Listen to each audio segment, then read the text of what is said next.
Thank you for the introduction. I'm Melissa Burkhardt again, Program Specialist with North Region SELPA. We'll explain what that is in a minute. And Cheryl, please. I'm Cheryl. All right. So there's slides to get to know us better if you want to know where we are. I just want to quickly, North Region SELPA includes 5 school districts locally: Alameda, Albany, Berkeley, Emory, and Piedmont school districts. And the SELPA supports all 5 school districts with special education, understanding laws and both federal and state, and also the funding stream that flows through in order for the districts to get the monies. It helps to ensure compliance and a continuum of services for all the students within those 5 school districts. All right, so let me tell you, how many of you have heard of DREDF? Oh, yay, hooray. So I will just briefly say DREDF is a national law and policy organization, and we're focused on disability civil rights. That is our bailiwick.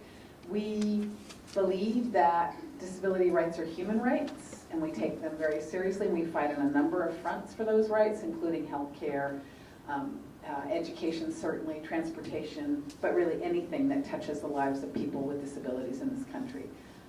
And fundamental to our philosophy as an organization is the same one I think that many of you share, which is nothing about us without us. So most of the people who work at DREDF have a disability, or we have a child with a disability, and for many of us, it's both of those things.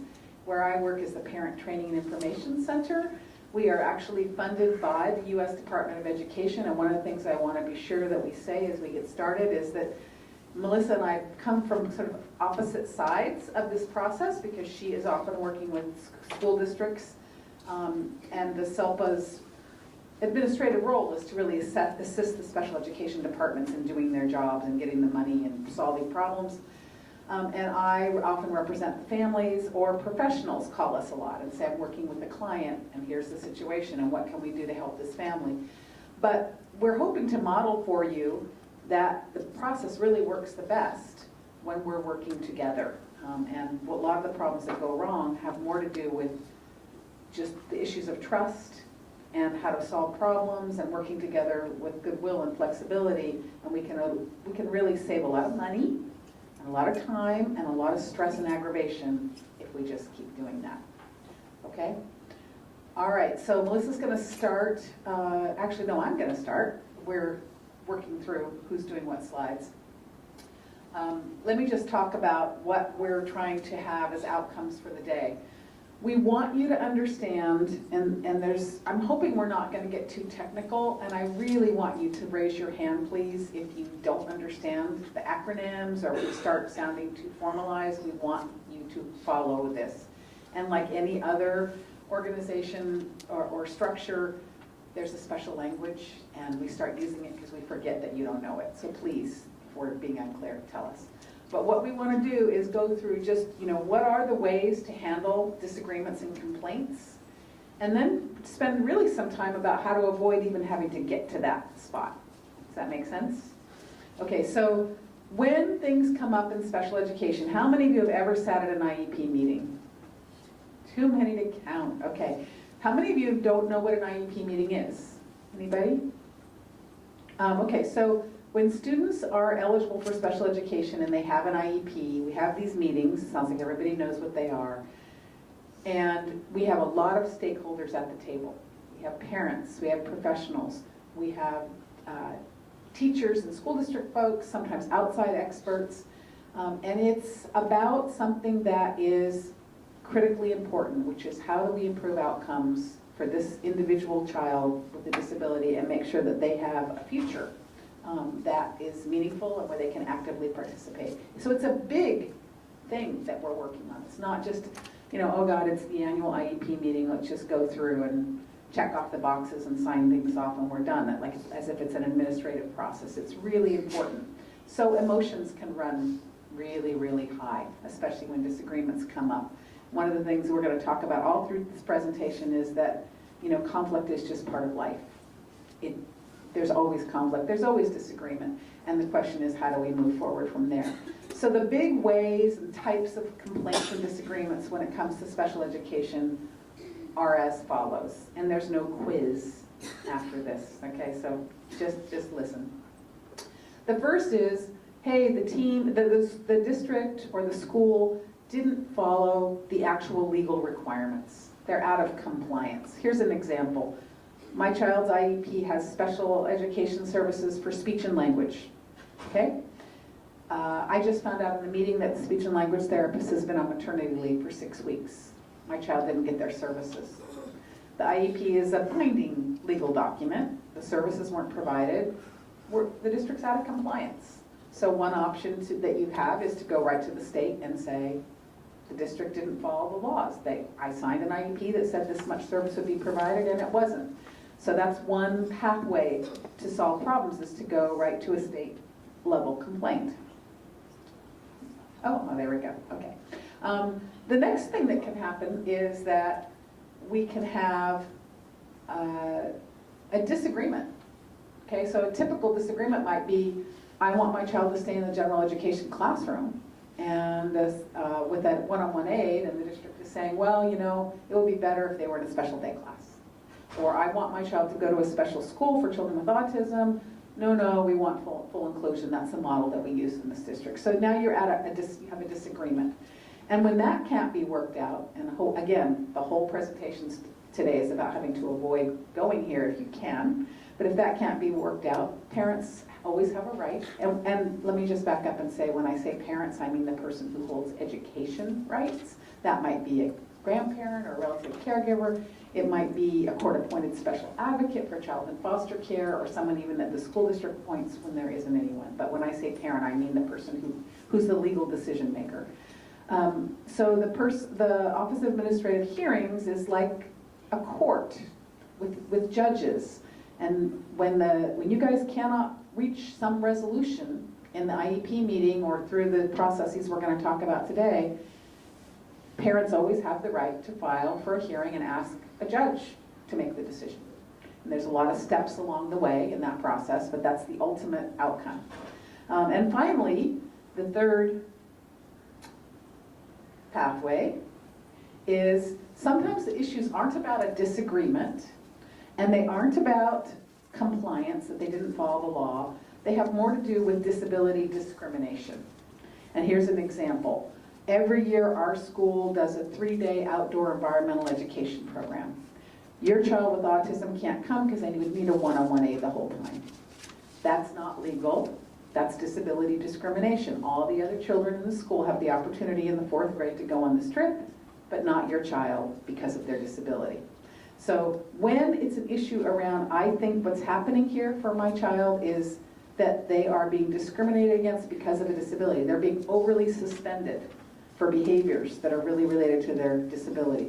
You also always have the right to make a discrimination claim, okay? So that's the lay of the land. Those are the 3 big types of disagreements that we see. Again, to recap, 1, you guys aren't following the law. We think that what you're doing is not compliant with the law or not consistent with what the IEP says you're going to deliver. That you can go right to the state for. Number 2, I disagree with what the district wants to do. We're at an impasse. We can't get past it. About placement, about services, about eligibility. I think my child should get an IEP, and you're saying they're not an eligible student. That's a disagreement.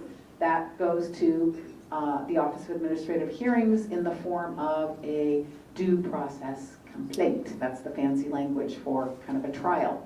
And then finally, I think that you're discriminating against this student. And if, of course, if a student is 18 or over, they can bring these things themselves, and we want them to with help if they need it. But you know, you're discriminating. So it's really important as you're going through this process to understand which kind of a disagreement or complaint or problem you're having.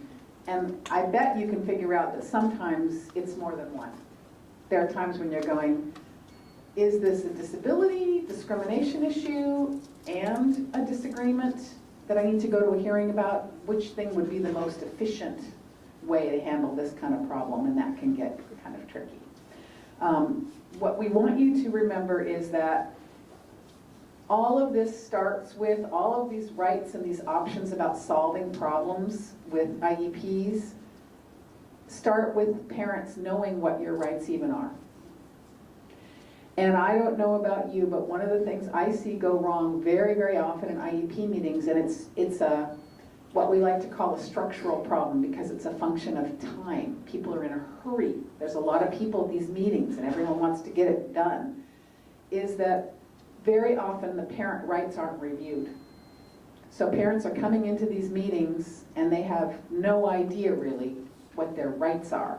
And then things start to go awry and they, the options that could be used, again, as Melissa's going to talk about, especially to resolve disputes before they ever have to go down any of these more formal paths, don't get used until the whole relationship's fallen apart because the parent someone finally says, well, you had the right to get an independent evaluation. And they're like, what? Well, yeah, it was in your parent rights notice that you got, at your annual meeting. And, a lot of us, just like the schools, we're busy. We forget to read it. We read it, we don't understand it. It can be confusing. And so knowing your rights is really important. You don't have to know everything. It's not required. And for those of you who are more in a support or, community service providers, regional center folks, often your job is just to connect the parents with people like the Dredif PTI. Well, I'm not sure, but this doesn't sound right. You should call the Parent Training and Information Center at Dredif, and they can help explain your rights to you.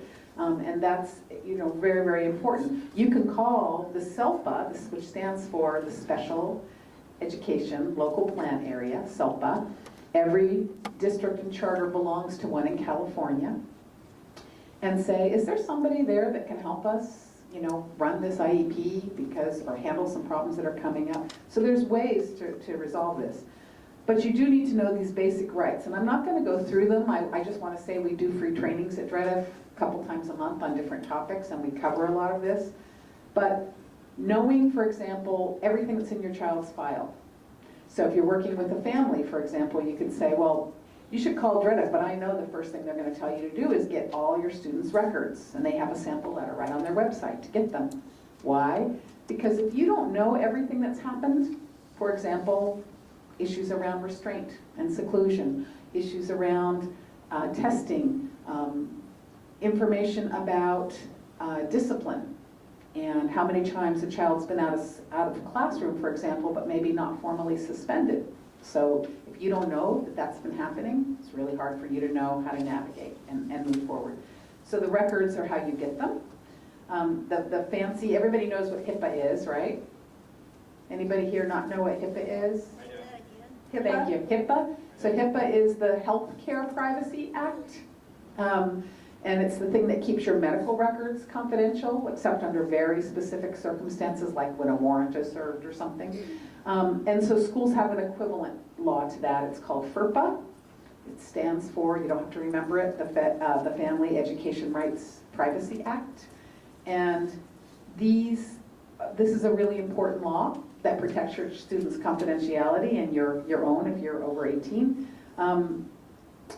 And that's how the records that the school holds are available to you as the parent or the young adult if you want to see them. It's important to understand, as I said, the difference between, is this a compliance issue where they didn't follow the rules? Is this a disagreement where we just can't come to a meeting of the minds? Or is this discrimination? Like I'm being treated unfairly just because I have a disability. I'm being told I can't do something, or things are happening to me that don't happen to other students because I have a disability. I'm actually going to skip over more information about the laws specifically because I want to get to what you all came to learn about, which is the dispute resolution. I included the slides so you could know. A lot of people don't realize this. So how many people have heard of Section 504? Okay. So Section 504, most of you know, it's a law, it's not an education law. It's a civil rights law, and it says that if you accept federal dollars in anything you do, you can't discriminate against people on the basis of disability. So when it comes to schools, I think of it as the wheelchair ramp law. It doesn't matter what the student needs once they get in the building. If you made it impossible for them to roll up into the building, then we have Houston, we have a problem, right? So that's what 504 is. But I just want to say, any student who has an IEP has a 504. It lives inside the IEP in their accommodation pages.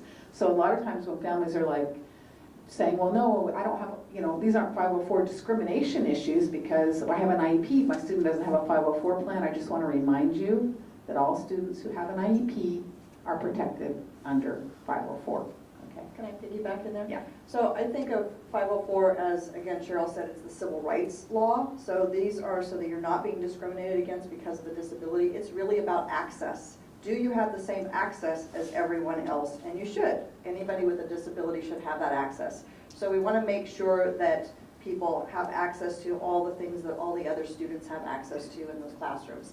And then we would frame things a little bit differently, as Cheryl said in the beginning, so I just wanted to say, yes, the accommodations live within the IEP, but parents often ask the school district, should I have a 504 plan and an IEP? And I would say no. If you have an IEP, those things are all built in already in accommodations because those are the access issues that you're going to be getting. So you wouldn't have two plans. Sometimes you can have a 504 plan and then qualify for special education. The 504 plan wouldn't continue. It would be built into the IEP. Sometimes you can have an IEP and no longer meet eligibility, and that's the celebration of you no longer have a student with a disability that qualifies as needing that, but then a student could have a 504 to maintain that we have those rights protected. So I would just state it that way. Yeah, okay. And I think, the bottom line of all of this is that both 504 plans and IEPs are legally binding agreements. There's some differences. We're not going to go over them. You're always welcome to call either of us for more information. But some basic things to remember, and especially for those of you in a support role, you don't have to sign agreement at the meeting. It's often a good idea not to, but it also is not a good idea to wait forever to sign agreement, because until you sign agreement, you've tied the school's hands. They can't really implement the plan.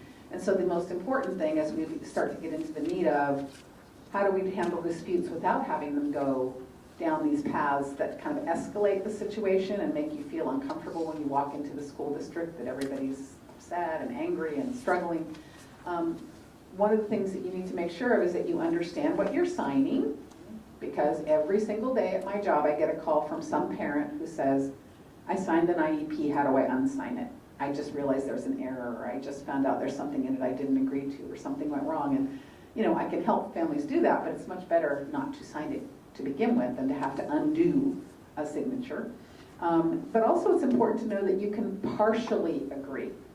And so, for example, I think it's really frustrating for a lot of school district folks that, they'll go through, everybody agrees the student needs help and services. There'll be a disagreement about something like placement. Where should the student get their services at? What kind of classroom? What kind of program? But everybody agrees that the student's eligible. Everybody agrees the student needs speech and language. Everybody agrees that occupational therapy for some fine motor issues are important, and that there's some accommodations that should start like tomorrow, that a behavior support plan to help the student would be really helpful. And so if the parent doesn't sign the IEP at all, none of that can start. So it's often a really good idea to say, I'm going to give consent, except that I have this one outstanding issue I want to resolve through some kind of dispute resolution.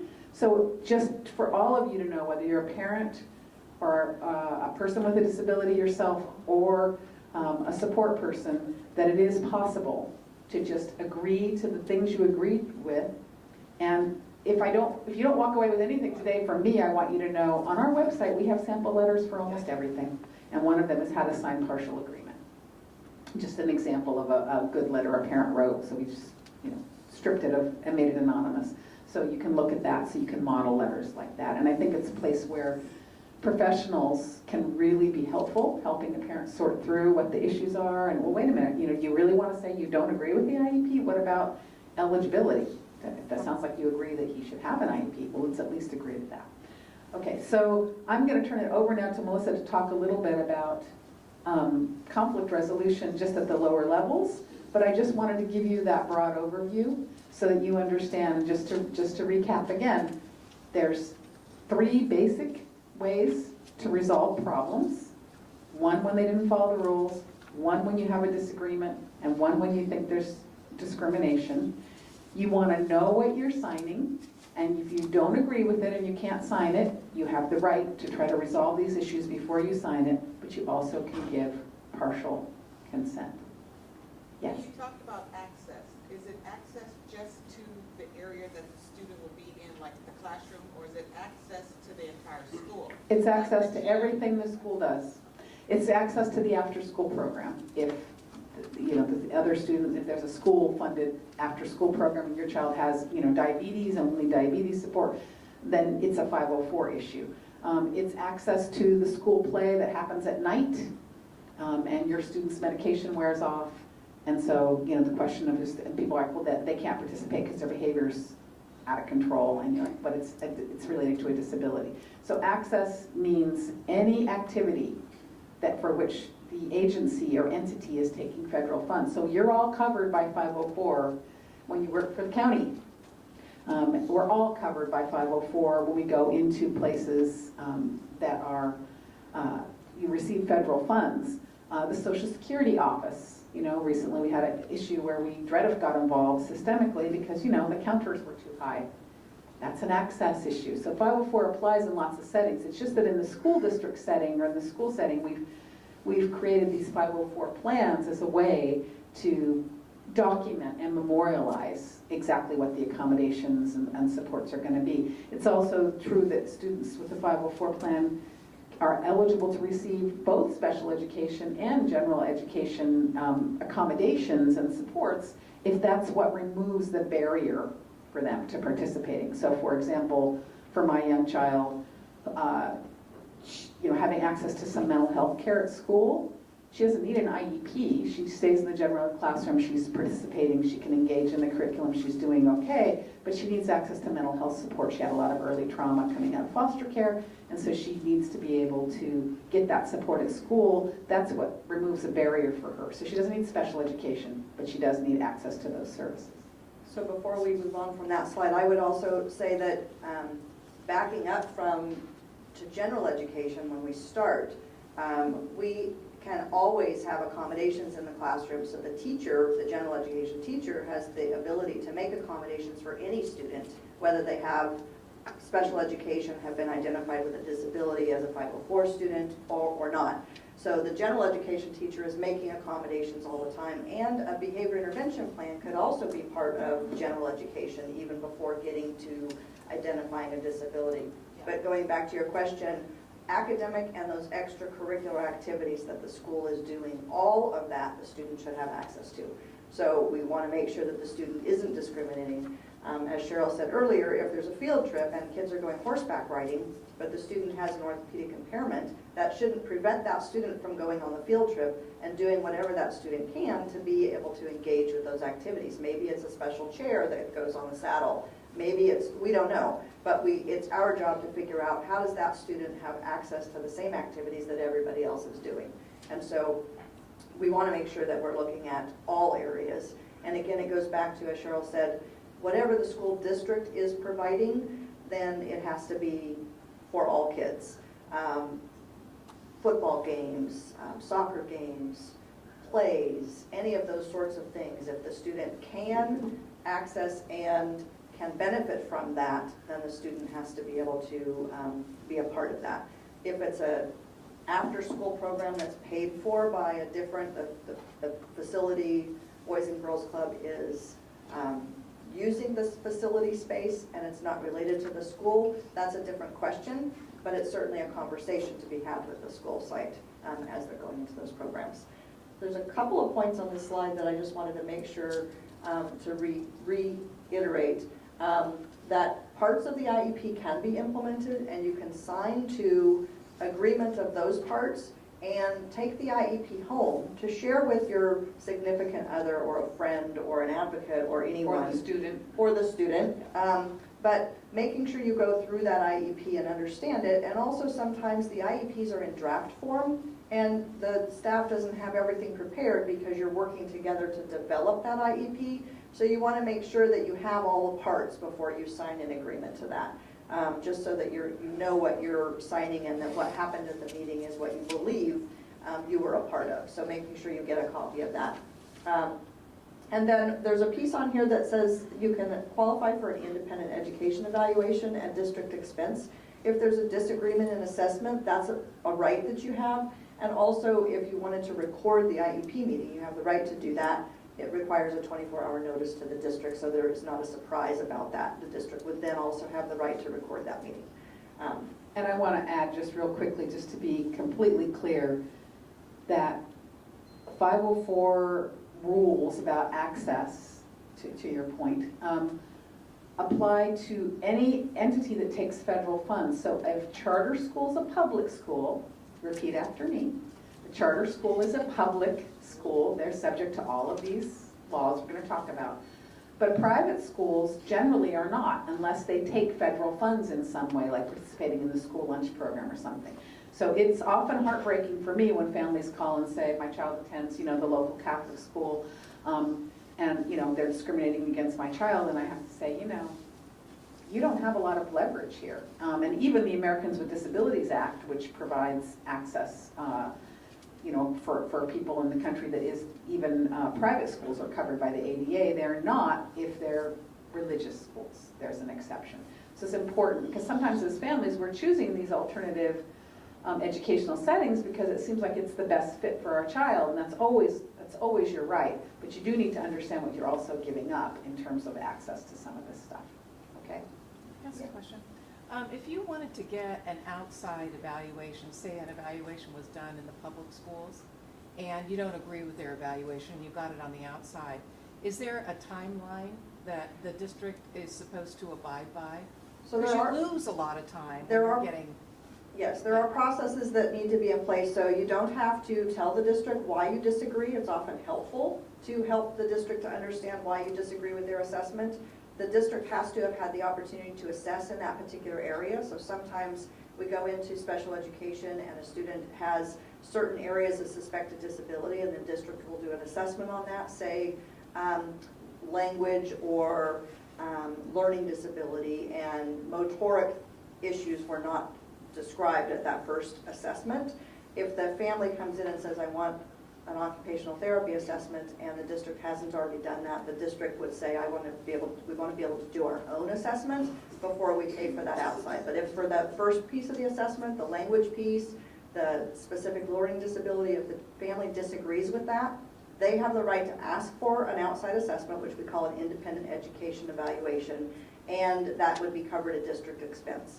The district then has a timeline to respond to that, which should be 15 days, because they would either need to respond to that or say we're going to file for due process.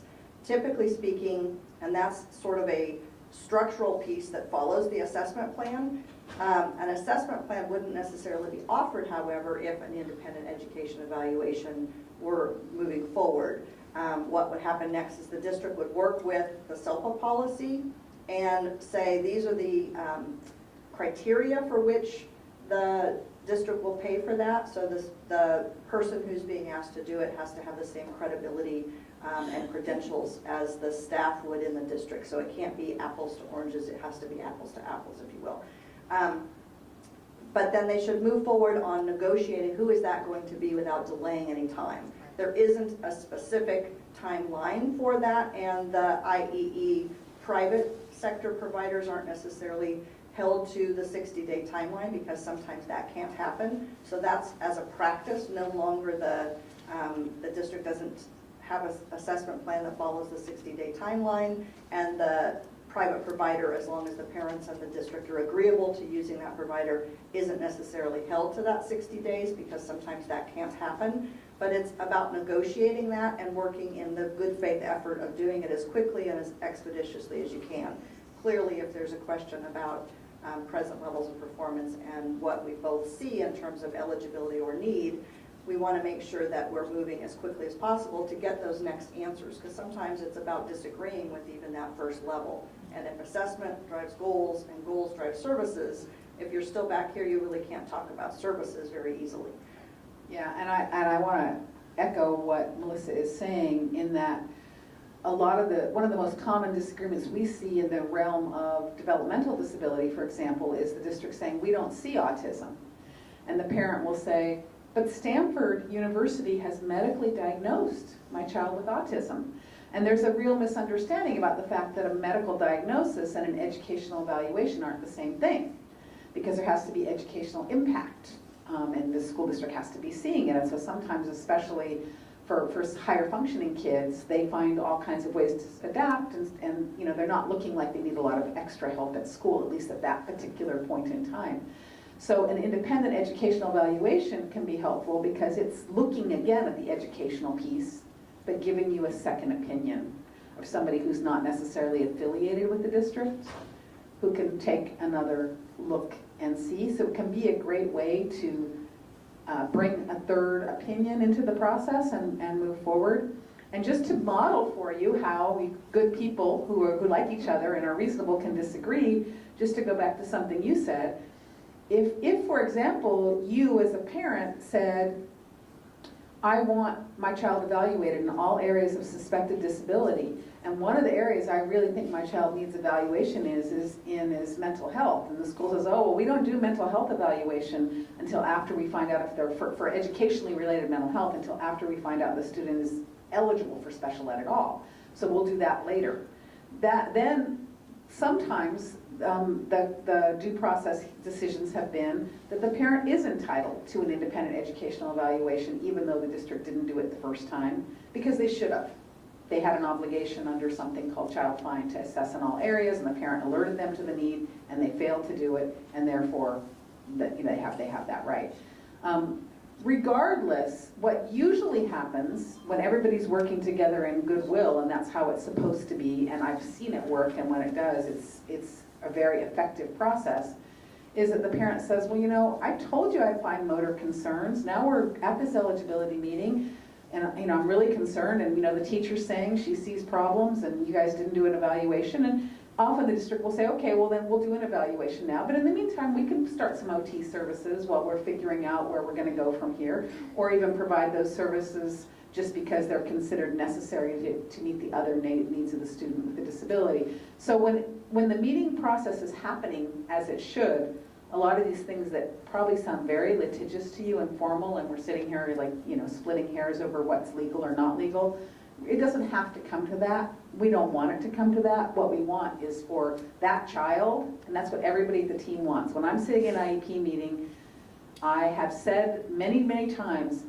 that I assume that everyone at this table is here because they care about that child, and no one goes into special education, you know, because they want to make life harder for parents or harder for children with disabilities. But as a parent, it's also important for the professionals to know that sometimes it feels that way. Sometimes, you know, that experience of a parent is, that's really what I'm experiencing. There should always be a question of what is everybody being asked to do, all kids? What can this student do? And even if the student isn't eligible for 504 or special education, it should never be a, sorry, they don't qualify, see you later. It should be a, okay, now we have that information, so what are we going to do about that? And how are we going to accommodate the kid? How are we going to help the student and help the family? So we're moving on to looking at alternative dispute resolution, which is what we're looking at here. We want to talk about what's the purpose, what's the philosophy, what are some trends, and then what are those principles that help us to resolve conflict? Because even things like free and appropriate public education, appropriate all by itself has conflict inherent in that. Because what is appropriate? From a family's perspective, appropriate is I want my child to be able to meet their potential and do as best they can. And from the district's perspective, they're looking at the parameters of what's required and what do they need to do, and then looking at, and now what, and so what. So just inherent in that is some conflict already, and as Cheryl indicated, emotions could be heightened because you're passionate about what you're wanting, and it's not just a little thing. It's not just coming to a meeting, but it's really about what are the students' strengths, what are the challenges, and how do we build on those strengths to meet those students' needs. So we want to look at those things as we look for strategies towards agreement. So quickly here, the purpose of alternative dispute resolution is to really build those relationships and work through a process so that all participants come with their different perspectives, and all voices are heard. You know, it's a little bit like putting a puzzle together, because a school psychologist might come with that cognitive ability, and the general education teacher comes with the what can the student do in the classroom. The speech pathologist comes with what are those language pieces that help tie in. The occupational therapist may be looking at, and motorically, what does that mean for the student's learning ability? So it's looking at all of those pieces, but the parent comes with a very particular piece as well in terms of what are the functional abilities for the student, and how are things more difficult, more challenging for that student, and how do we overcome those things so that the student can access everything. Looking at that philosophy then, the goal is really improve communication, find a system that is a transparent system, and work to build that so that you're finding solutions. There are trends in special education, and the IDEA, Individuals with Disabilities Education Act, asks for us to be in a formal process that is non-adversarial. So we're really wanting to look at processes. What we know about the complaints and the Office of Administrative Hearings and cadre, which we'll talk about later, has tracked some of these things. From the 1990s to early 2005, complaints were growing, and we were looking at more formal processes. Since the reiteration of IDEA, when we were required to have that non-adversarial process in place, we were looking at really those formal processes have declined, and much of that has resulted from this early relationship building that we're talking about, trying to understand the problem better and moving towards that so that there's a better relationship between schools and families. Written complaints has declined, due process complaints have declined, the hearings held have declined, and you can see that 19%, 10%, 63% of decline. Mediations held are down, primary because we're using those less formal processes, and those processes are working. And the resolution sessions is a pretty low number of resolution, but a resolution session is required by law if either party, the district or the family, files for due process. A resolution is required by law, let me correct that. A resolution session is required by law if the family files for due process, giving the district an opportunity to, one last chance, understand the dispute and see if they can't resolve those issues. So a district needs to come to the table and the family comes to the table. It's a helpful process because it really is understanding better the perspectives, and often there's many, many things, as Cheryl said earlier, there's many things about the situation that you're not happy with. So it's one last opportunity to shorten that formal process or eliminate it altogether by coming to the table. It's also an opportunity to say, we have one last chance to give us our best chance at resolving this at that lowest level without the expensive cost of attorneys being involved, and also to mediate and find that compromise. So either party has an opportunity, and through that we can have a confidential agreement that we're going to have an open discussion where anything could be possible. We don't have to hold the letter of the law in terms of an IEP when we get to dispute. We can come to a settlement agreement that looks like a lot of things outside the compounds of the law. So quickly, more than 20 states now have facilitated processes, and I'll talk about a facilitated IEP. It's really when you have a neutral person facilitating a process to help the district and the family to move towards resolution, and that's one of the things that the SELPA offers. At least half the states now have that early alternative dispute resolution where they have parent hotlines, IEP facilitation, an ombudsperson, stakeholder training, and advisory opinion, and are working together with various agencies just like DREDF and Family Resource Centers to be able to bring the families closer together more quickly and resolve those disputes. So here's a slide with just a couple of resources. We wanted to make sure that you had some links to some really good resources, and cadre is one of those. It's a national association that's appropriate dispute resolution and special education, and so we've got a resolution session and option charts, and also both in English and Spanish a dispute resolution guide. It's also, we wanted to be able to reflect on what goes wrong at your IEP meetings and what the process looks like for you, and should we check in and see, do people want to share out in terms of what are those things that are problematic for you? What are the things that are going wrong? If you want to talk about that, otherwise we can keep moving on. Thoughts? Somebody have an example of something at an IEP meeting? Not that I'm looking at anyone in particular. Yes? I think a challenge for me and my friends and family is not receiving the information before time to be able to process it, digest it. That can be a real impediment to have meaningful parental participation. So I'm going to repeat the question just in case. And tell me your name again, I'm sorry. Paula. Hi, Paula. The frustration of not having information ahead of time, and so you walk into a meeting and you're getting the information for the first time. I see this all the time, and Melissa could talk about the problems. You know, there's certain systemic things that are at the base of that. But if you're walking into an IEP meeting, let's say for a 3-year-old, or a 5-year-old, where, you know, a young child, where the discussion is this child eligible for special education? And the parent hasn't had a chance to see the evaluation first. And let's suppose the evaluation says that this child has an intellectual disability. And it's the first time the parent is hearing that information.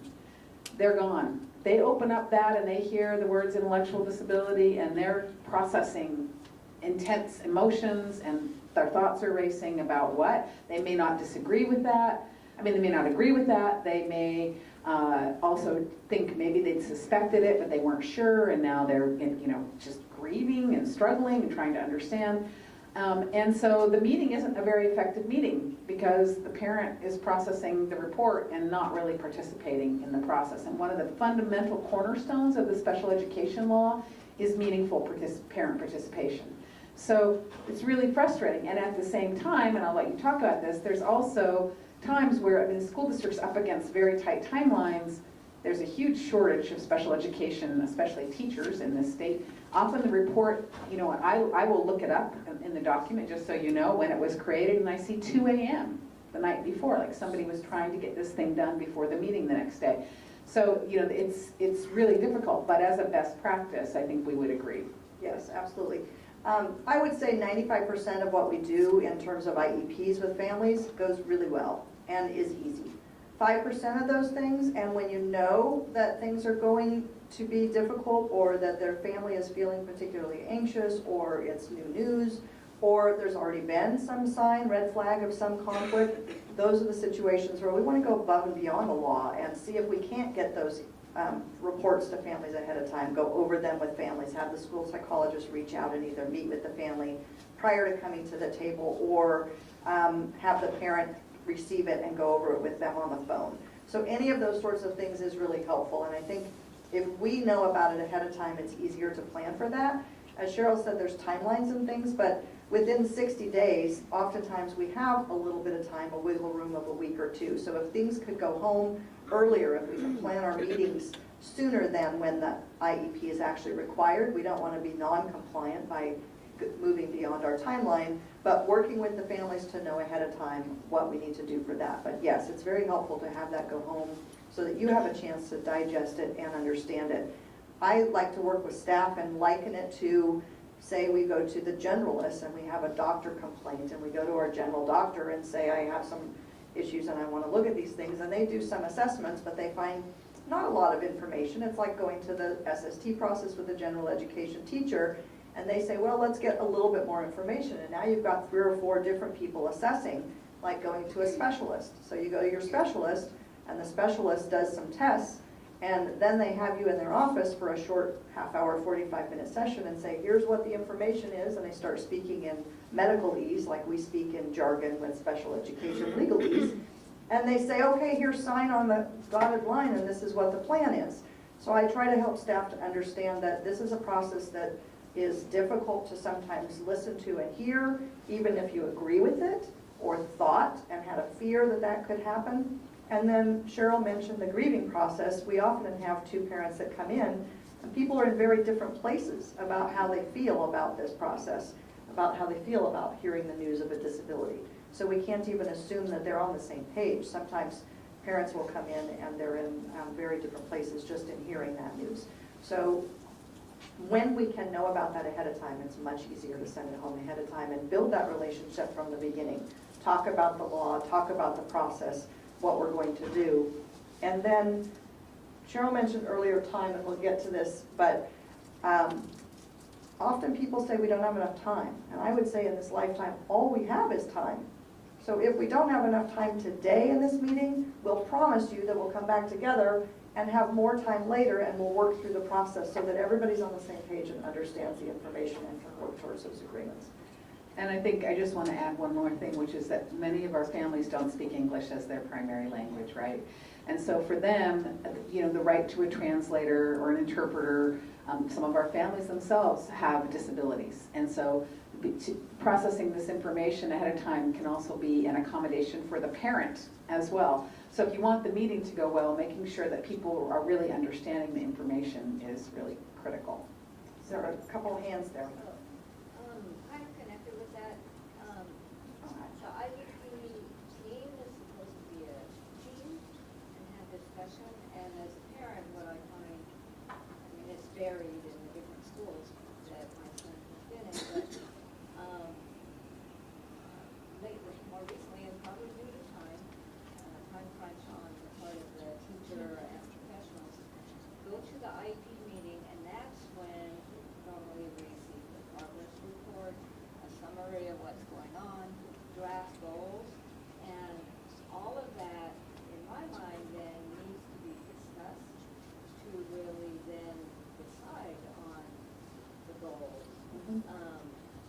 So, and in some instances that work better, the goals then were set ahead, because it's not expected that there would really be time at that meeting to actually discuss all of that and really take a look as a group. Right. And so, if in the instances where it hasn't happened ahead, which is kind of like a strange thing to do anyway, but has worked. But if that doesn't happen, then there's been multiple IEP meetings, which is good, but it also has meant 6-month delay in finalizing the IEP. We have agreement to certain parts and go along, but to schedule the next meetings has been, it's taken time to get everybody together. So it's partly that the expectation seems to be we can come with the progress report, we can come with the goals, we can talk about it all, and you will sign, or you'll take it home and sign, a week or two later. Not that we are doing this together with the parents, not driving it, but having input and affecting really what would be in that IEP. Absolutely. So to reiterate for everybody who may not have heard, it's supposed to be a team, and yet sometimes it doesn't feel like a team, especially if you don't have all the information ahead of time. And in a meeting, you're asked to look at progress notes, new draft proposed goals, and work through the entire process. And in your experience, sometimes you've received things ahead of time where you had an opportunity to look at the draft and provide input and come with thoughts. And other times where that hasn't happened, it's been more difficult and challenging. So I think that is, I think that would be anybody's experience if they got things ahead of time. It's a lot to digest. You're trying to be a meaningful participant, as Cheryl said. And in order to do that, you want to make sure you have the information that you need to make decisions and to understand it, and not just be the one person in the room that hasn't seen all of the information. So working with the team to establish an ongoing relationship and asking for those things.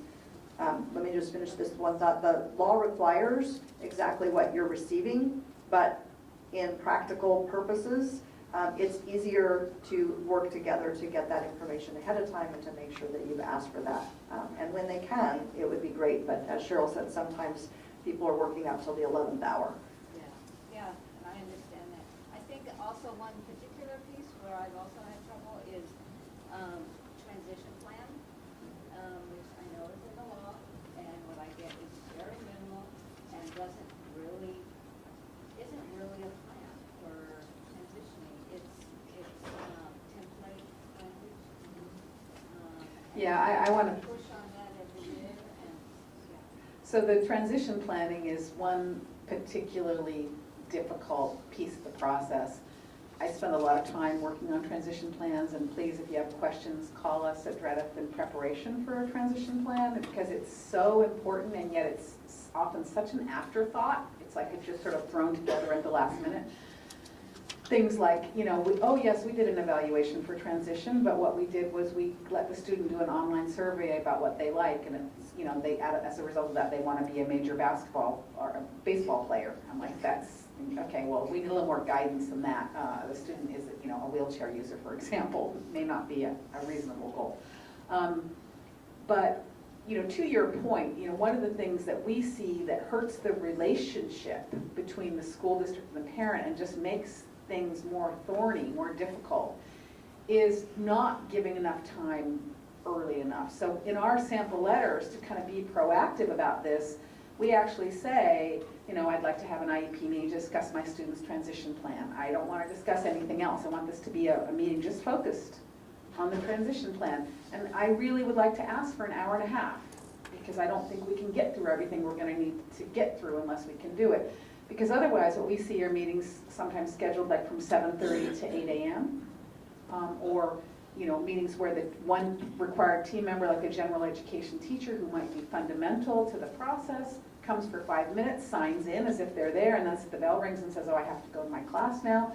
And so what happens is that remember I talked at the beginning about how when you don't know your rights and when they aren't fully explained to you, you can feel kind of betrayed later. So parents will say, well, what do you mean the general education teacher had to stay the whole meeting? She just came for 5 minutes. And I'm like, no, unless you formally excused her, she needs to be there the whole time. And that's the linchpin of the whole plan if your student's spending time in gen ed, is this person knowing. And one of the slides, I think it's your slide that I really like in the presentation a little bit, is asking people at the table, like, can this be done? You can develop a plan. I can tell you right now a wonderful plan for how I should cook dinner every night. It's healthy and nutritious. And then there's my life that interferes. What time I got home, how busy I am, did I get to the store, how much money is in my account. And so, it's the same thing in these meetings. And so I often will say to the teachers, the special ed teacher, the general ed teacher, the people on the ground actually doing the work, is this feasible? Could you do this? We're asking you to develop a silent signal with the students so that when they need a break because of sensory overwhelm, because of autism, they can go outside the class for 5 minutes and come back. Do you have time with the 35 kids in your class to even notice that the student, if not, then we need to talk about how we're going to put enough support in place for that. So those are the ways the relationships really get hurt. So, hopefully spending enough time and making it clear, and again, in a really respectful way, like, my goal at this meeting is to walk out with a plan I can sign within 24 hours. Please dedicate enough time so that we don't have to have multiple meetings, because that ends up sucking up more of everybody's time too. My name is Jerry Grace, and my mother was a teacher in 25 years, and she was working in Miami, Florida, and a lot of her students loved her so much. My mother gave her a gift to all the kids all the time. But now this is 2017, and I'm asking is a lot of the teachers will understand the students, or and the teacher will try to help the students, or are they understand what the problem is within their family members, or they turn a whole bit around what they call it, IEP or something on their case. I think it's a hard time to be a teacher. I think we expect teachers to do a lot, and I know for special education students who have an IEP, there's a lot of extra steps and a lot of paperwork and a lot of rules that they have to know in addition to just teaching kids. You mean new rules? New rules in the last, say, 10 things that your mom probably didn't have to deal with as much. Oh, right, okay. And so those rules, they really do. They make life harder for everybody. And, we lose a lot of special education teachers because they say, I don't want to. Well, the pay, yeah, I'm right there with you. We're in agreement about that. So it's the pay. But it's also, I didn't sign up to go to 5 IEP meetings a week and spend hours doing paperwork. I signed up to be a teacher because I want to work with kids. So it's really frustrating for them. So I think, everything we're talking about, I mean, sometimes the reason that when I'm talking to a family, I'll say, ask for a facilitated IEP where someone like Melissa comes, or file your complaint if things really aren't going well, is that we don't need to have 5 meetings where the teacher has to sit through it. They don't really have any power to change on these big disagreements. They can't offer a settlement. They don't, And so sometimes it's better to just go, we've done everything we can at the lower levels here. We're taking up time and we're not getting anywhere. Let's go to some other, process. I think there was one more question about things that go wrong. Back over here. Yes. I just have a couple of things. My son is no longer in public school, he's 24. But when he was 2, he started having seizures. And he was evaluated by an OT in the public school system. And because of my professional background, I knew when I got the report back from her that she didn't evaluate him well. So I ended up getting one on the outside. And we started doing OT services privately, which was the best move we really could have done for him, because that really addressed his basic needs. But if you think about it, I was able to do that. Not all parents are able to do that. What do they do when an evaluation is done incorrectly? And how do they know that it's been done incorrectly? That's one point. The other one is the frustrating part about being in the public schools with IEPs is they would write out all these great goals, and then nobody monitored anything throughout the year. So you never got, not in all cases, but in most cases, quarterly reports telling you what was going on, figuring out whether or not the goals were actually appropriate. And if they aren't appropriate, then what they're supposed to do is change it so that it is. And that didn't happen for most of the time when he was in school. It was always a bone of contention. It wasn't until he got into his transition program that the teacher really knew how to do that. And you could see the success of it. Let me ask a question. So I talked about the 3 different ways to resolve a dispute. So in the situation you just gave, where you're not getting progress toward goals, which one of those disputes do you think you had? I'm putting you on the spot, but was that discrimination? Was that compliance? Or was that a disagreement? About not the OT services? About the goals, not getting progress reports toward his goals, and not knowing if the goals were actually how he was doing, making progress toward his goals. Give me the choices again. Sure. So remember I said there's a compliance complaint where they're not following the rules, or a discrimination complaint where they're discriminating against you on the basis of disability, or you have a disagreement about what should be happening in the program. I would guess it's compliance. You are correct, right. So that's why, that's what we want you to take away from this in part today, because sometimes when you can say to a special education director or someone at the SELPA, I believe this could be a compliance issue. There's rules about, at least as often as report cards go out, you're supposed to get progress toward goals. That's what the law says. And this isn't happening. And I know I could file a state complaint, but I really don't want to have to go there. Like, can we fix this? That's a really different conversation than just the parent who says at a meeting, I'm kind of frustrated because I don't know if they're meeting their goals, and no one tells you what your rights are, and you don't know that you have the option to file a complaint. And to jump back to what you started with, which is, how does a parent know? This is one of the most difficult issues. Because if you don't understand how to read an evaluation, how do you even know if you disagree with it? Parents sometimes tell us, well, I just think, for example, they did a whole evaluation, but they never interviewed me. So my voice isn't in there.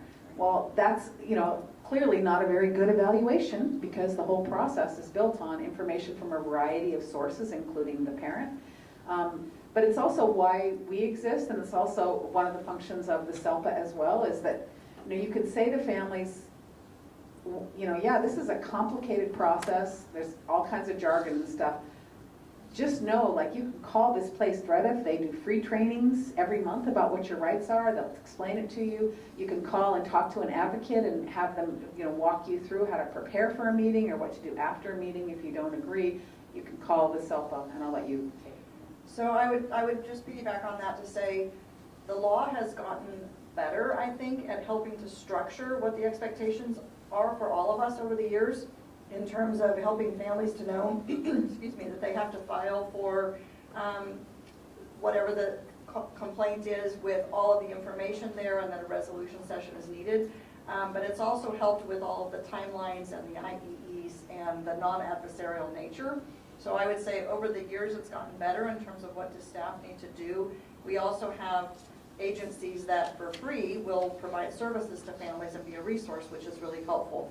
Unfortunately, I think the trend is that most of the people that file for due process are families that are a little more wealthy, have more resources available to them in the first place, and know their rights. And so what we need to do as educators is work to understand where those things are happening well and where they're not, and intervening early so that we can make sure that families are meaningfully participating, getting those progress notes, working back and forth to develop the next set of goals. Because it's really, what do we expect the child to do between now and a year from now? And how do we work with the family in order to make those goals realistic for educational purposes? And so without the input of the family, without understanding how the impact of what the student is doing at school versus at home is impacting the family, we don't have all the information. So we need to work together to build that, to share information, and to fully identify the whole picture of that puzzle, if you will. Ms. Soliday? Thank you. I love the phrase meaningful educational plans, just love it. And I want to go back to something that Irene said. So I was with Fremont Unified Mission Valley Southern for 10 years, and one of my favorite things to do with students was to do the ITP. I did that because teachers really weren't at that time doing the ITP. ITP means Individualized Transition Plan. Thank you. Yeah. And we had a wonderful, thank you. Thank you very much. We had a wonderful, wonderfully developed individual transition plan by the transition program manager. But a year after I left, they went to the template that Irene was referring to, the online template. And a friend of mine called and said, I can't do an ITP with this. It's just like so short. You could, using that template, you could not develop. And I just thought it was kind of a cost containment tool. Anyway, do you want to comment on that? So we're talking about individual transition plans and making it meaningful and not having a template. And as Cheryl said, the student has to participate in that to identify what are the student's long-range goals. And what I would add to that is I would think that the ITP is our long-range plan. And I think we should always start with a long-range plan. What are our expectations for the future for this student? And what are realistic? And sometimes the student may want to be a basketball player and doesn't have the mobility to be able to do that. So if that's truly that student's interest and the strengths of that student are all about basketball, because the student knows statistics and the student knows all of the players. We must talk about the same student. Then what can we do to help that student to be integrated into basketball somehow? How else might that student participate? Could that student realistically be at the table with scorekeeping? Could that in any realm, maybe not professionally, but what could the student do that has an interest with basketball and it would be meaningful to that student to participate? I think I know the answer on that one because, the Special Olympics myself a long time ago. What I'm hearing is the students not do their work. If they don't do their work, they cannot play any sports at all. But, here's the but coming in.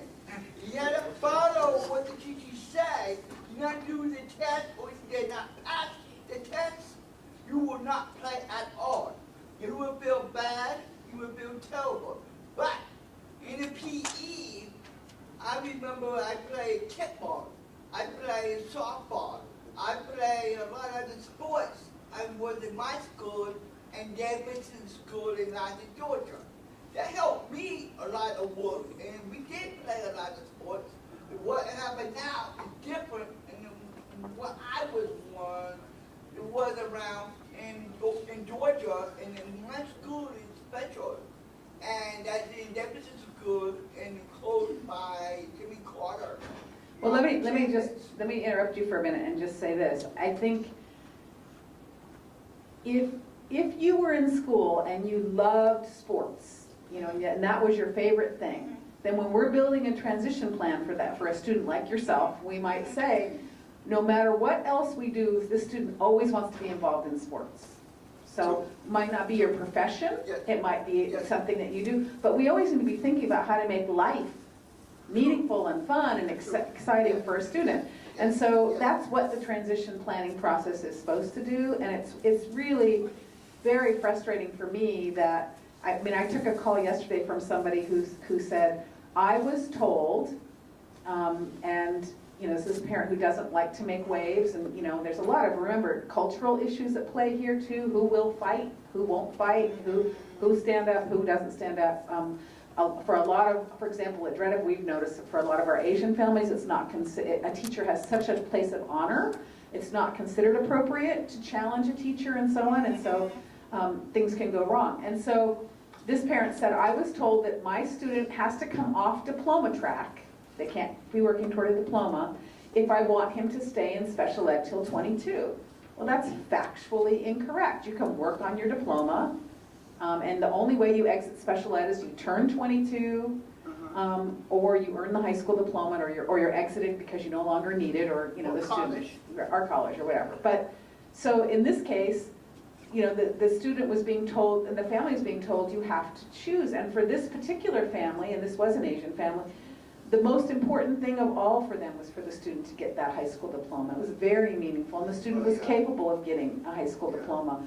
But they also were going to need help with all the functional living stuff we're talking about, like how to be involved in sports, how to learn how to have a job interview, how to make sure you know how to take public transportation and get to your job and all that. And that all belonged in that student's transition plan, not just one thing. You either go to college, or you learn to do independent living, or you'll get a job, but you know, make those choices, or get the money. So I'm worried we're running out of time, so I'm thinking we should move on. The one thing I did want to highlight from something you said, Jerry, was I think we should never make the expectation that students are penalized for having a disability. So positive behavior intervention is what we're looking at, not looking at taking things away from students that are behaving in a way that teachers don't want. We want to be able to help them access and to look at positive behavior intervention.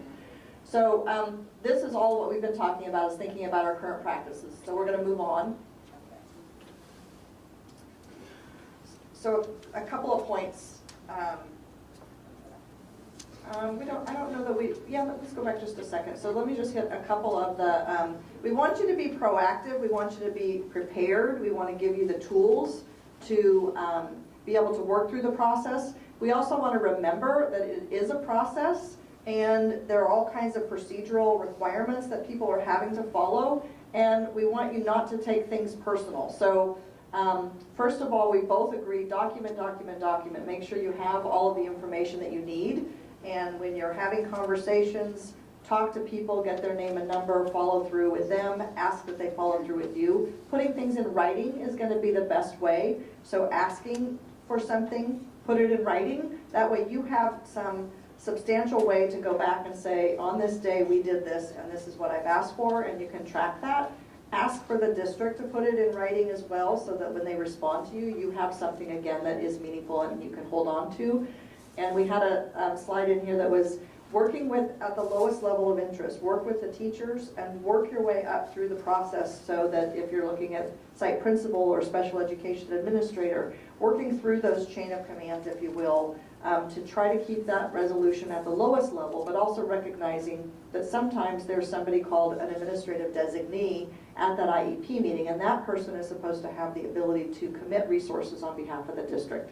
So making sure that you understand who those people are and working with them. And then when you get to a dispute, if you get to a dispute, asking for a formal meeting with that person who has the ability to make decisions.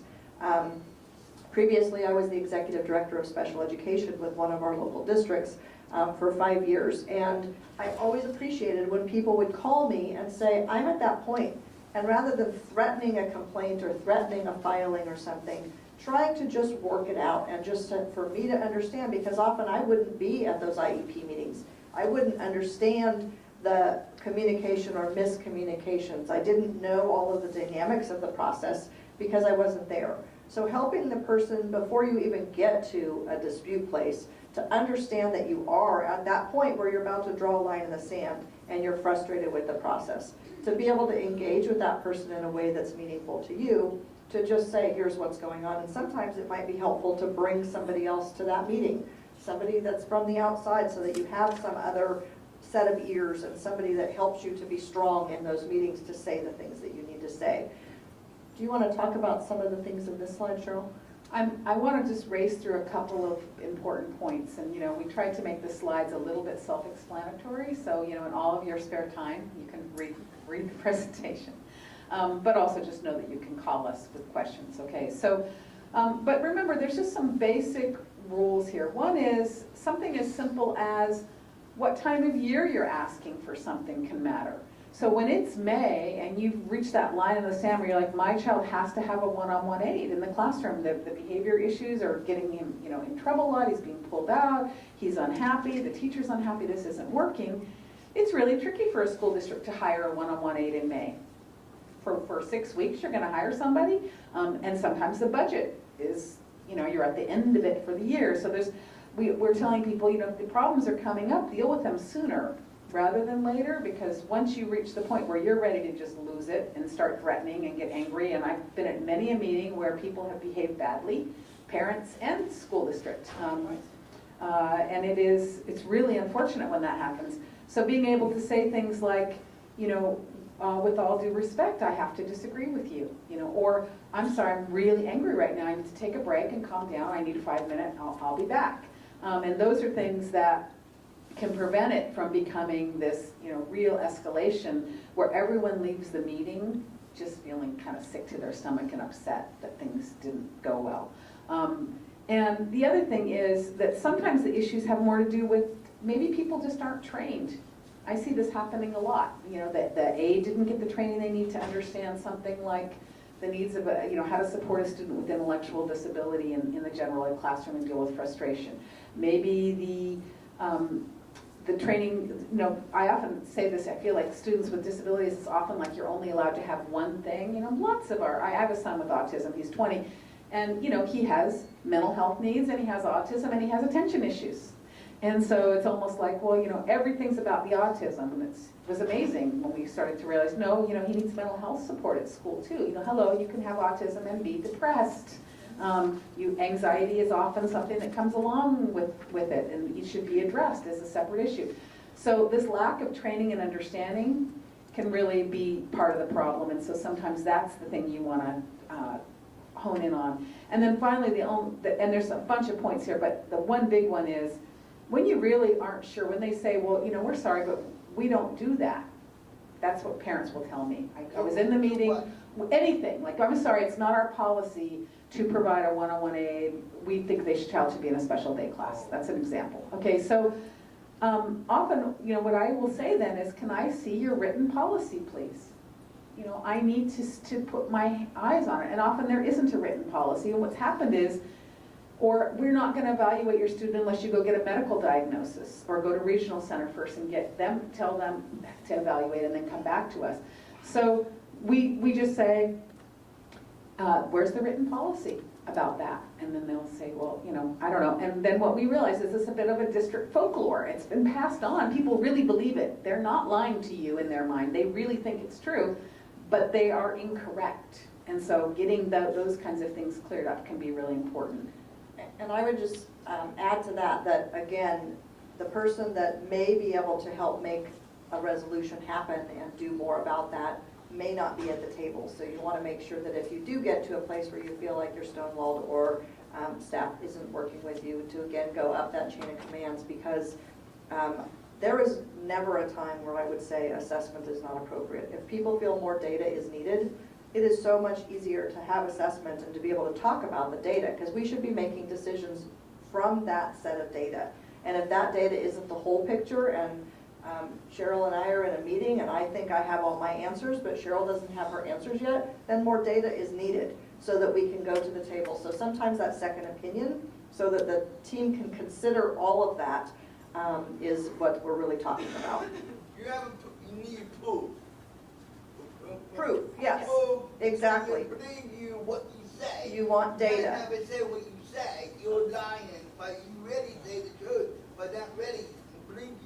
Right, so you want to have all of the data there, Jerry, yes. And you want to, we want to get to some of the later slides here, but I just want to say, we do, that idea about assuming positive intent, it doesn't help anybody to be in a meeting, and we all know this, in all aspects of our lives, and assume that it's you against everybody else. When you walk in with that position, or when it's the district coming in going, oh, this is one of those problem parents, which can happen, or the parent going in thinking they're just trying to save money, they don't want to help my child. And then the whole tone of the meeting is so difficult to get past. You're not in your flexible problem-solving mode. You're in your corners in a boxing ring, and that just doesn't ever tend to work out very well. What I tell families when I talk to them about this is, if you really feel like you're now in your corner and you're putting on your boxing gloves, don't call me, you need an attorney. If you're at that point, you need an attorney. We want to avoid getting to that point, and I can try to help you. I feel like a lot of my job, I frankly think of it as relationship repair. But if we're at the point where, nothing I say to you, no, because they're not going to do that, or they don't like my child, or they're out to get my family, if it's fallen apart to that extent, it can be very, very difficult to get past that. So we want to avoid that. So the issue of positive intent, and the same thing for, for the educators too. Everybody needs to be coming to the meeting in problem-solving mode, and not in, how am I going to protect my own position mode, and that's something that often goes wrong. Why don't you take over from there? All right, so we have some, this is just sort of a summary really of when we're in conflict, we really usually think that we know the answer, but we don't often know the answer. There's a pool of information, and we might be using a drop of that information instead of all of the data, so we don't want to come in with those preconceived positions. We want to really look at interests. We want to make sure that we're not just there to be proven right, and we want to make sure that we understand communication can really help continue the problem, or it can help to resolve the problem. And we want to work through areas in where we're resolving problems.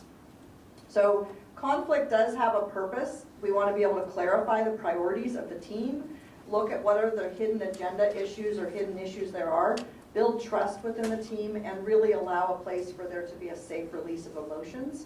And I also, on that point, want to make sure that I help to share that we are not assuming that all parents want to be vulnerable with the IEP teams.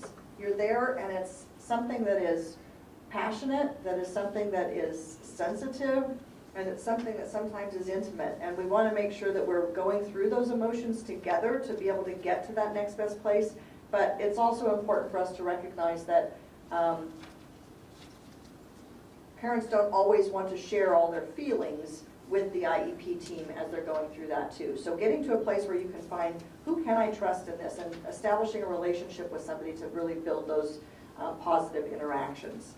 Go ahead and just click on all of the, so in order to change the circle of conflict, we're looking at what's the awareness of why are we there with conflict, what's causing the conflict, and then willing to make changes on both sides. It's not just educators and parents, it's everybody willing to make changes about how do we resolve getting through this.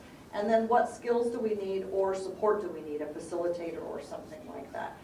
This slide really talks about what something Cheryl hit on earlier, is that when we're at a place of heightened emotion and we're stressed, sometimes we're not in our best thinking mode. So we want to make sure that if we're feeling stressed and confused, that we gather the information and that we plan for where will we be in a better place. So sometimes coming back and having another meeting. Quickly going through a couple of questions here. We would really want to look at what are the goals for the relationship, and how do the goals for this particular conflict affect those goals. Are the expectations positive and realistic? Is this one little isolated problem, or is this a history of? So somebody said something earlier about the district not implementing a plan. If this is a problem over a period of time and you keep coming back to the table and it feels like the assessment's fine and the goals are fine and the set of services are all fine, but each time we come back to the table, something hasn't been implemented. So you have a plan that you feel like you walk away and you have agreement, but then there's not the honoring of following up and doing those things. if that's consistently a problem, I would say name that and say, this is my frustration. All of this is all fine. I've agreed to it. It's all good. But I feel frustrated that I can't trust that these things are going to happen when I go away. So be honest and open with people and kind of name the elephant in the room, if you will. And then I always like to ask people to sort of look at what is their part in that. And we all have triggers in terms of how we can be most effective in communication and through conflict. And looking at how do you need the other party? Oftentimes, when a family comes into a situation and they've bought a house in a school district and the child is 3, they have many, many more years of working with these people to resolve those complaints and work through conflict if that continues to arise. So trying to work through how do we work together. And so without going into a lot of the slides, and again, as Cheryl said, you can look at these. We really looked at several of these next slides are the things we've been talking about through our conversation here. Those fundamental communication, allowing two-way flow, understanding from where the others are coming from, listening and tuning into body language as well as what's being said in the meeting, so that if you get to a place where people are just rolling their eyes and going, here we are again, stopping the process to say, what's happening right here?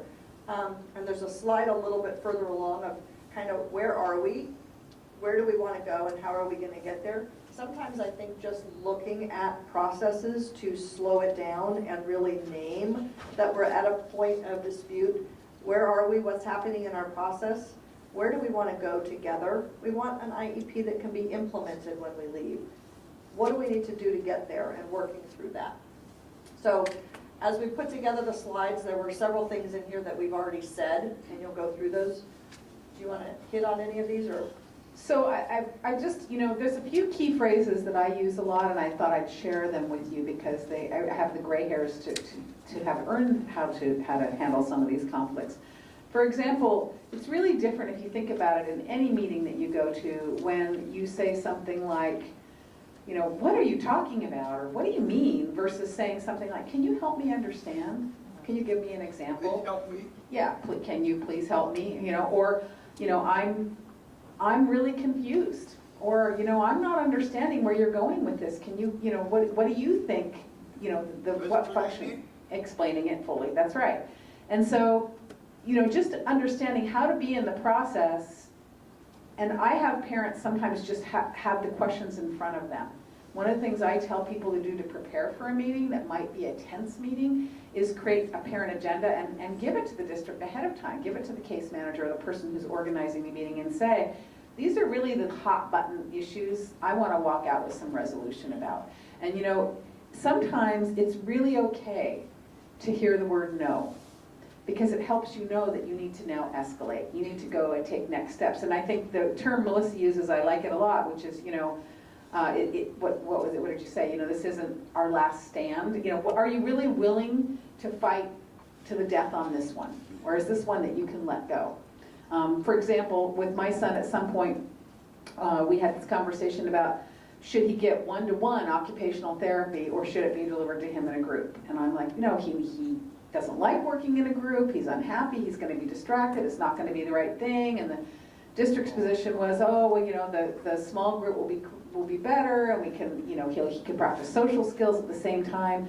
And we had bigger fires than that. So I ended up saying, well, I'll try it for 3 months. I'm willing to give it a try for 3 months, but I want baseline data about where his skills are when we start and where his skills are. And I had to find out that, in fact, he did way better in the group because the motivation of the other kids was really good for him. Smarter? Yeah, well, I don't know about smarter, but certainly he made more progress, right? He made more progress. And so that was, for me, these things about what are the battles that are my deal breakers, and what are the things where, maybe we could just try something for a while and gather some data and come back together and evaluate where we are, versus leaving the meeting and just feeling unheard and unmet and unsupported and nothing got resolved at all. There's no plan moving forward. So before you move off of that, I think some of the things Cheryl just said are really important to highlight. So looking at where are we and what are those boxing in the corner, yes, no positional places. I want a one-to-one, or no, I want the child to be in a small group. I think the slides of really understanding what are the interests. Cheryl, why do you want that? What is it that you want about that? If you got that, what would that look like for you? What would that look like for your son? And how would that be different? And really getting people to have the conversation so that everybody in the IEP team can talk through, here's what I think. Because if we identify sort of the interests of, we want the student to be as independent as possible, we want the student to feel safe, we want the student to feel like somebody is modeling for them, whatever those things are that are the criteria, we can then get to the next place, because it's that there's more than one way to skin a cat. There's more than one way to get to a resolution. If we don't understand the reasons why people want what they want, it's harder for us to get that. And one of the things that you had in your slide is work for an agreement, don't work against some things. So I like to say to people, I can't give you what you don't want, because you don't want it anyway, but I can try to give you what you want. So if we work towards what do we want as opposed to what do we don't want. I don't want that, I don't want that, I don't want that. Sometimes people come in with, I don't want that. We can give you what you want if we look at how to get there, and the team to kind of come to brainstorm resolutions around that area. Well, and one of the things I say a lot is, you don't want to just be advocating against everything, right? So it's frustrating for everyone when you go into a situation and people, you know, we've all had this happen in relationships when you're having a fight with somebody, right? And they're like, well, do you want me to do this? No. Do you want me to do this? No. And, you know, it's, what do you want me to do? And so often it's better to come in like, you know, okay, here's the problem as I see it. Here's 2 or 3 possible solutions that I can think of. I'm open to hearing other possible solutions, rather than just, no, what you said won't work, no, what you said won't work, and then, you know, you're just stuck and the whole tone is negative. So I think, you know, a lot of the stuff that's in some of these slides we've already teased out in some of our discussion. We want to make sure we have some time for more questions, but I think the strategies for successful IEP teams are, number one, that everybody actually feels like it's a team. And I don't know how many of you have been in IEP meetings where you felt like you were actually a fundamentally important part of the team, but I've been in both situations, and the difference in how it works is just night and day. Because when you go in as a parent and you just feel like you're going to the principal's office and they're just going to tell you what they're going to do and what the plan is, and your job is to get on board, that doesn't tend to work, and you're not empowering families to be part of the process. And it's a big problem with our youth, because I don't know how many times, you know, I've had to say, well, can we schedule a part 2 meeting where this time we bring Jose with us to, you know, into the meeting? Oh, he doesn't want to come. Well, why doesn't he want to come? And could we Skype him in? Would that be better? Or could someone interview him the day before the meeting and get his input? Like, we need Jose's voice in this room. We're not just here to make a bunch of decisions for someone who's going to be 18 in a month. We need the process. And, you know, yes, we all understand teenagers don't like to go to meetings where everybody's talking about everything they can't do. Nobody likes to go to meetings like that. How could we teach Jose to run his own IEP meeting? How can we help him? You know, I'm so tired of, you know, talking to transition age youth and their families, and the young person can't even tell you what their disability is or how it impacts them, or, you know, what they want and what they see might be their challenges. And so for an effective process to work, it has to feel like we're a team, and at the center of the team should be that student. And when they're really little, it's hard to differentiate between when it's the student and when it's the family, because it's kind of all the same thing. But as they get older, you know, it's really important for us to be thinking about what is it that our long-term goal is. And if you read the message and the actual language of the IDEA, the special education law, it's quite beautiful. You know, Congress recognizes that people with disabilities have important contributions to make and have a right to participate meaningfully in their communities, and, you know, to be employed, and you know, I'm kind of paraphrasing.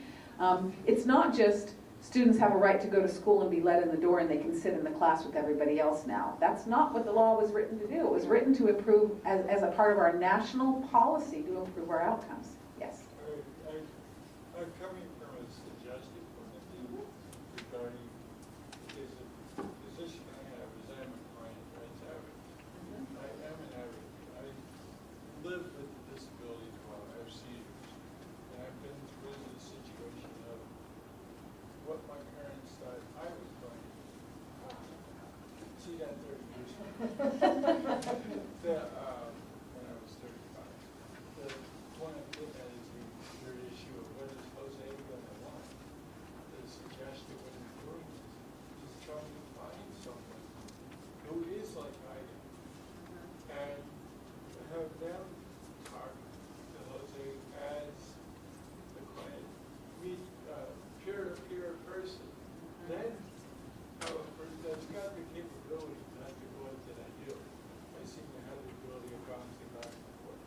And find somebody that you know that has that ability. And then you have, even if the parent doesn't think that they go, I don't know Jose. Well, hi Mom, I am Jose because my brother is like you. And so that would be a suggested way of thinking. Find somebody that's in the same position, same boat of being the disabled client or son. Thank you. I think that's a great suggestion. So the suggestion is when the family is at a place where they're not sure what that long-range goal and where they're going with all of those ideas, to match that family up with somebody that has like skills and to help that student or help that young adult to work with that other person, and for the family to see, here's what life might look like, and to be able to ask and answer questions around that. Is that? Exactly. Okay. I already say, let me do it. Right. Right. I mean, and the other thing I wanted to add too is, you know, there's often a lack of different cultural expectations can come into this too, right? So I remember being at a training where I was training for a group of parents whose children all had autism, and pretty significant autism. And I was going on and on about independent living. It was on transition. I was going on and on about independent living, and at some point, most of the families were Hispanic, and so one of the parents rose her hand and said, you know, our goal isn't for him to live independently. You know, I mean, if he wants to do that, we'll support him, but it isn't like getting him out of the house into his own place isn't our #1 priority. We have much bigger, you know, we want him to have some place to go every day and have quality of life and be involved in family activities and so on. And so here, you know, the whole transition process is going forth based on a cultural assumption that frankly was quite white and middle class, which is, you know, we launched them out of the nest and, you know, they should be independent and so on. So we have to be thinking about that as well, and I think that's part of how you prepare for an IEP meeting, and that's why we tell parents, you know, make your own agenda about the things you want to make sure you discuss, but also think about what are your dreams and your hopes, and if it's a young person, I think your idea is a wonderful idea. You know, the Center for Independent Living does great work. There's a lot of different agencies.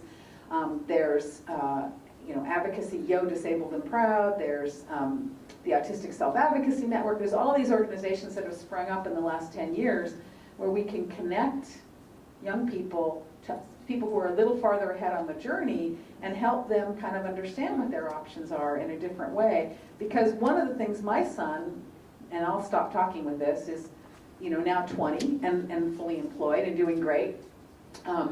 And I remember sitting at the edge of his bed when he was 5, you know, crying, thinking, this was a really hard day. What's going to happen to this kid? You know, what's his life going to be like? He's, you know, it's really hard for him right now, and it's really hard for me, frankly. And we got to a very different place, but it was that he needed to know what life might look like for a young man with autism down the road, and that his love of computers was actually going to carry him into a great career. And he was going to be very successful, because he didn't believe that. And I wasn't sure that was true, but I felt like I spent a lot of time in my IEP meetings trying to convince them that they shouldn't give up on him, because I had the sense that he could do so much more than he was doing. But in the end, it's his journey. It's not my journey, you know, and all I did was, you know, help him kind of figure it out. So I think that saying it takes a village when it comes to our young people with developmental disabilities is especially true. And part of what we want to leave you with is, you know, the school district should be part of your village. You shouldn't walk up there and think, you know, I remember this feeling as a parent. I have 5 kids, and he was the only one who had, at the time, who had a, you know, significant disability. So I had these kids who loved school and did really well and were great students, and I'd walk up to school and say, hi, how are you? And then I had Nate, and I'd walk up to the school and they'd go, oh, can I talk to you for a minute? And I'd be like, oh God. So my experience of being at the school was just so different and so much more tense.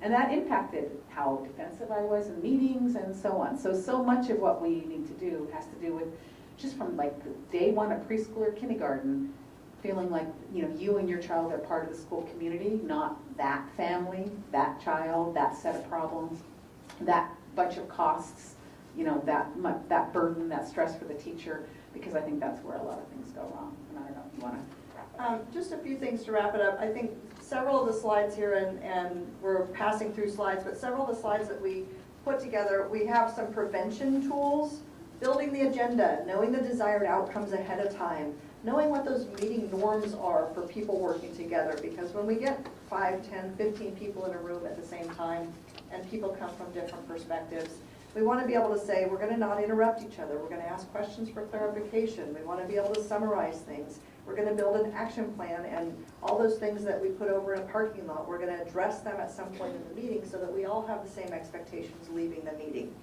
So there are some preventative things that we can do, and then the interventions that we could do.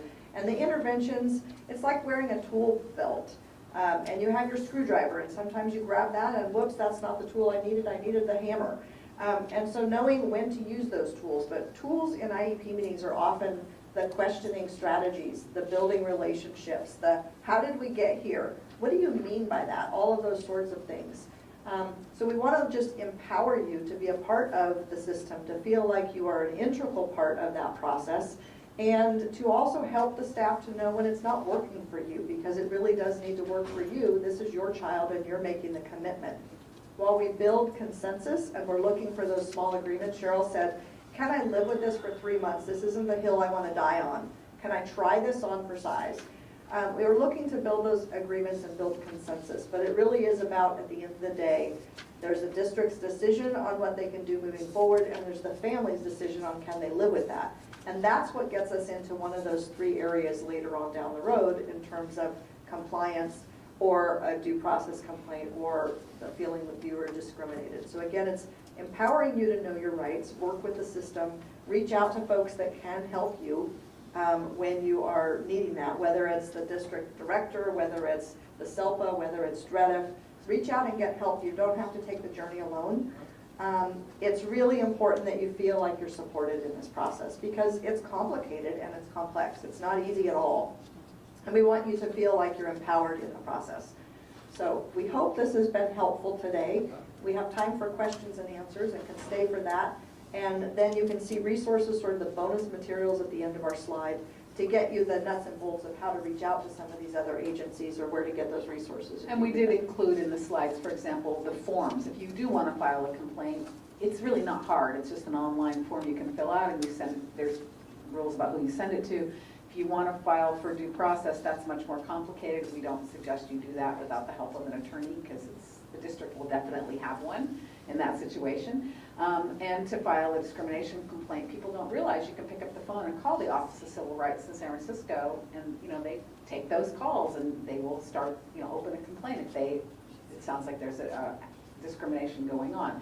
So we want you to have the tools, but we also hope you don't have to use them. So that's the thought we want to leave you with. Did anybody else have any? I know we're wrapping up. Any other last burning questions? One quick question. I just wanted to find out about working with advocates. It's like, at what point would you bring them in, and how do you survey them and make sure that this is the right person for it? That you don't want to set up what you were talking about, a wall. Right. You want to break through that wall. And I've seen advocates go in, and they're pit bulls. Yeah. And they don't really get what you want. So how do you do that kind of an assessment? Yeah, that's a very good question, and we do have, we maintain a list at DREDF of attorneys and advocates that we know about. We're not going to obviously put anybody on there who we think we've had bad experiences with, but we also can't, we're not advertising for anybody, right? So we're not going to recommend any particular person. What we do, and I want you to know this, is include who takes a sliding scale, who will take a case for $1 if it's a strong case, what people's particular area of expertise is. There's attorneys who do like school safety when a child's been injured, and but I couldn't agree with you more. I mean, my job title is education advocate, but I told you I see it more as relationship repair. It's a very different attitude for some of the advocates that I've seen. Because they're not attorneys, they don't always know all the law, And sometimes they can make things worse because families are paying them a lot of money and saying, okay, you go advocate for me. And now the family's voice is actually being mediated through a third party. So I think you have to be very, very careful. I usually tell families, make sure you ask for other client referrals. And I think that that point at which you need an advocate is also probably the point at which you need an attorney. So sometimes it's better, a lot of the attorneys will do a free consultation, like, no, you should get an IEE first, and you should try to work and get a facilitated IEP. I mean, good special ed attorneys know this, and they will tell you this. And they'll have a free consultation. And then if they hear something that makes them go, wow, that sounds like a really big legal issue, yes, we'll take your case. You wouldn't want an advocate in that situation anyway. So there's a lot of wonderful advocates out there, and there's some who are even kind of volunteer advocates. I always tell families it can be really helpful to bring someone with you to an IEP meeting, but the way you put it is really perfect, which is you don't want that person to be an additional barrier to the meeting. So, one mom, said to me, well, can I take away my signature on the IEP because I signed it and I realized I don't agree with it. They were removing my child's one-on-one aid. And I said, well, I can help you with that, but why did you sign? And she said, well, these meetings make me so stressed out. I always take an Ativan, before I go. And I said, well, maybe next time take a friend. Because, it's nice to have somebody who can say, well, let's talk about that for a minute, or if it can support you. But I'm not sure that in terms of the process for the meetings, that, when the advocate is helpful is when the parent really feels too angry or stressed out to be involved and participating in an effective way, and a good advocate is helping bridge that divide. That can be helpful, but it can also create its own set of problems. Yeah. And I would just add to that if you're at a place where you're feeling like you need to bring somebody else, even ask the district or share that. I feel not capable to come to these meetings and feel empowered with all this process. Is there somebody that can come to this with me, or what else can I do, or helping them to know what your issues are? Because sometimes I think just asking for that help really does get you there. I've worked with advocates that, thank goodness they were at that IEP meeting, because they helped to stay on task and give the parent information and empower them. Sometimes if I've said something from the director point of view, the parent is like, but you're on that side, and they don't believe it. Whereas if somebody else said it, they actually did believe it. I love the role that I'm in now, where I get to be that neutral party from a perspective of I work with all of these districts. I don't work for a district. But ask for somebody to come in to do that, and there might even be that resource free at the local level, like what I do. And tell your families, if you're serving families, or if you're a parent yourself, just know that this option exists, which is to say, I'd like to schedule a meeting with someone from Special Education Administration to go over my parent rights. I don't understand them. They can call us too. But there's no reason, and especially when there's language barriers, I find. We're actually at DREDF, I'll give us a plug as we leave. We're working on a bill with Senator Portofino's office in California to require that IEPs be translated within 30 days of the date of the meeting, because there's no timeline. And so families, how do you give consent when you can't even read the document? But if you don't give consent, it can't be implemented. So we have, districts have various solutions with interpreters and translators, but to actually have the translated document in front of you. So what we say now, hopefully our law will pass, but what we say now is, how about you ask that a translator be present for your meeting with someone in special ed administration, just to go over your parent rights, someone who can sit down with you and really understand them. Because again, the disadvantage for everyone in this room who isn't on the school side of things, and it's a disadvantage sometimes for the school side too, is that this is a complex area of law, and there's so much at stake. It's not like car insurance where there's a lot at stake, I agree, but it's not like when it's your baby. When it's your baby, we're talking about something totally different. So knowing your rights, it's a whole new ball game. I think we should close with that. It's a whole new ball game. Thank you very much.